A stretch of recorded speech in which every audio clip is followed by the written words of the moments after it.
जय श्री श्याम भक्तों, कथा सुनने से पहले चैनल को सब्सक्राइब और लाइक करो। खाटू श्याम जी का इतिहास और महाभारत से संबंध। खाटू श्याम जी का इतिहास भारतीय धर्म और संस्कृति में गहराई से जुड़ा हुआ है।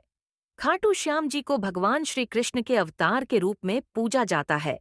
उनका चरित्र महाभारत के महान योद्धा बर्बरीक से जुड़ा हुआ है।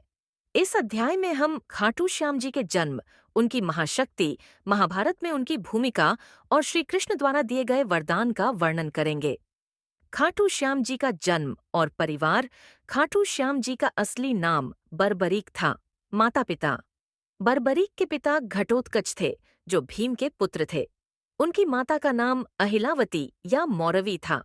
वंश। बर्बरीक कौरवों और पांडवों के वंशज थे और उन्हें असाधारण शक्तियों का वरदान प्राप्त था। बर्बरीक का बचपन से ही युद्ध कला में गहरा लगाव था। वे भगवान शिव के परम भक्त थे और शिव की तपस्या करके उन्होंने दिव्य शक्तियां और अद्भुत शस्त्र प्राप्त किए। बर्बरीक की महाशक्ति और प्रतिज्ञा। बर्बरीक को त्रिलोक विजयी योद्धा माना जाता था। उन्होंने युद्ध कला और धनुर्विद्या में अद्वितीय कौशल हासिल किया। उनके पास 3 अद्भुत बाण थे, जिन्हें त्रिशूल बाण कहा जाता था। ये बाण इतने शक्तिशाली थे कि वे पूरे युद्ध को समाप्त करने की क्षमता रखते थे। बर्बरीक ने प्रतिज्ञा ली थी कि वे हमेशा उस पक्ष का समर्थन करेंगे जो कमजोर और असहाय होगा। महाभारत युद्ध और बर्बरीक का योगदान। महाभारत के युद्ध में बर्बरीक का निर्णय। महाभारत के युद्ध से पहले बर्बरीक ने यह घोषणा की कि वे युद्ध में केवल कमजोर पक्ष का साथ देंगे। उनका यह निर्णय धर्म और सत्य का प्रतीक था। श्री कृष्ण और बर्बरीक का संवाद। जब बर्बरीक युद्ध में भाग लेने के लिए निकले तो श्री कृष्ण ने उन्हें मार्ग में रोका। श्री कृष्ण ने उनसे पूछा, तुम किस पक्ष का साथ दोगे? बर्बरीक ने उत्तर दिया, जो पक्ष कमजोर होगा मैं उसका साथ दूंगा। श्री कृष्ण जानते थे कि बर्बरीक की शक्ति इतनी अधिक है कि उनके युद्ध में शामिल होने से परिणाम एक तरफा हो जाएगा। इसलिए श्री कृष्ण ने बर्बरीक से उनका सिर दान में मांगा। बर्बरीक का बलिदान। श्री कृष्ण के आदेश को स्वीकार करते हुए बर्बरीक ने खुशी खुशी अपना सिर दान कर दिया। बर्बरीक का सिर युद्धभूमि में एक ऊंचे स्थान पर रखा गया ताकि वह पूरे युद्ध को देख सके।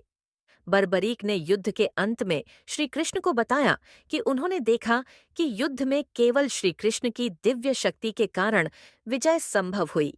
श्री कृष्ण का वरदान। श्री कृष्ण ने बर्बरीक के बलिदान और उनके धर्म के प्रति समर्पण को देखकर उन्हें वरदान दिया। कलयुग में प्रसिद्ध। श्री कृष्ण ने कहा कि कलयुग में बर्बरीक को श्याम नाम से जाना जाएगा। भक्तों की इच्छाएं पूरी करना। खाटू श्याम जी के रूप में वे भक्तों की हर मनोकामना पूरी करेंगे। बर्बरीक का सिर बाद में राजस्थान के खाटू गांव में प्राप्त हुआ और वहीं उनकी पूजा प्रारंभ हुई। खाटू श्याम जी का नामकरण बर्बरीक को श्याम नाम इसलिए दिया गया क्योंकि उनके शरीर का रंग सांवला था और वे श्री कृष्ण के भक्त थे। खाटू श्याम नाम का संबंध खाटू गांव से है, जहां उनका पवित्र सिर प्राप्त हुआ था। निष्कर्ष। खाटू श्याम जी का इतिहास हमें सिखाता है कि बलिदान, धर्म और सत्य के प्रति निष्ठा ही जीवन की सबसे बड़ी संपत्ति है। बर्बरीक का बलिदान और श्री कृष्ण का दिया हुआ वरदान उन्हें भक्तों के बीच हारे का सहारा और कलयुग के देवता बनाता है।